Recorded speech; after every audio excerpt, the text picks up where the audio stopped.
السلام علیکم ورحمۃ اللہ وبرکاتہ۔ بسم اللہ الرحمن الرحیم۔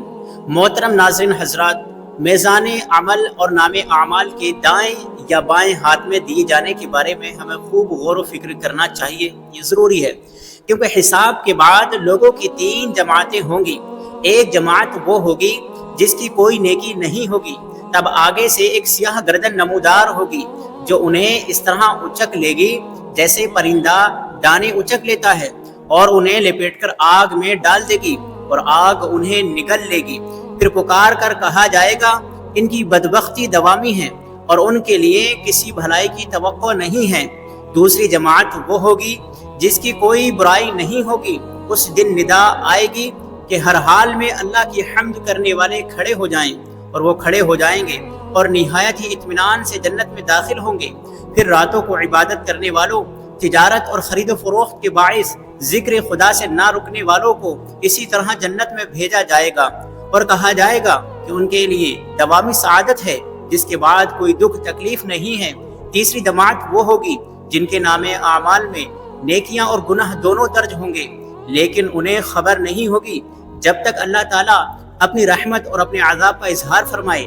ان لوگوں کے نام اعمال میں گناہ اور نیکیاں لپٹی ہوں گی، ان کے اعمال میزان کیے جائیں گے اور ان کی آنکھیں نام اعمال کی طرف ہوں گی کہ کون سے ہاتھ میں آتا ہے اور میزان کا پلہ کدھر جھکتا ہے، اور یہ ایسی خوفناک حالت ہوگی جس سے لوگوں کے ہوش اڑ جائیں گے۔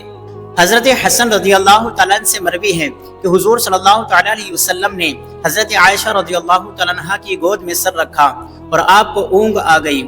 حضرت عائشہ رضی اللہ تعالیٰ عنہ آخرت کو یاد کر کے رو پڑیں اور ان کے آنسو حضور صلی اللہ تعالیٰ علیہ وسلم کے چہرے انور پر گرے تو حضور صلی اللہ تعالیٰ علیہ وسلم کی آنکھ کھل گئی۔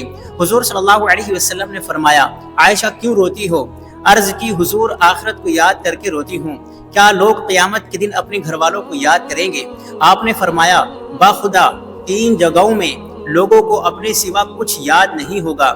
نمبر 1، جب میزان عدل رکھا جائے گا اور اعمال تولے جائیں گے، لوگ سب کچھ بھول کر یہ دیکھیں گے کہ ان کی نیکیاں کم ہوتی ہیں یا زیادہ۔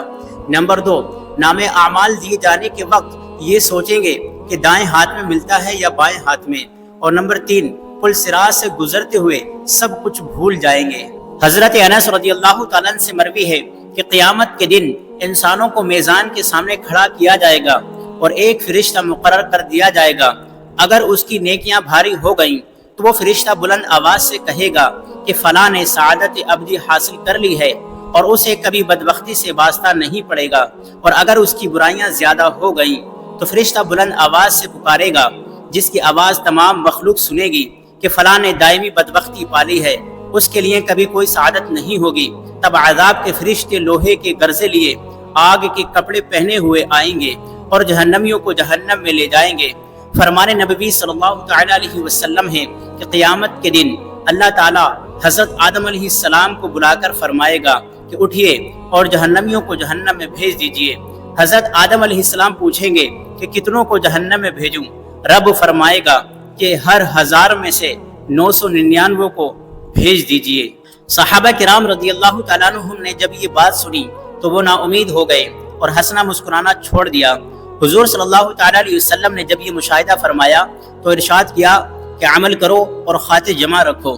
رب ذوالجلال کی قسم جس کے قبضے قدرت میں میری جان ہے، کافر انسانوں اور شیطانوں کے چیلوں کے علاوہ 2 ایسی مخلوقات بھی ہیں جو اپنی تعداد میں تم سے بہت زیادہ ہیں۔ صحابہ کرام نے پوچھا، وہ کون ہیں؟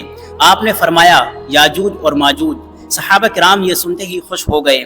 آپ نے مزید فرمایا، عمل کرو اور اطمینان رکھو، باخدا تم قیامت کے دن لوگوں میں ایسے ہوگے جیسے اونٹ کے پہلوں میں تل یا جیسے جانوروں کی ٹانگ پر نقطہ ہوتا ہے۔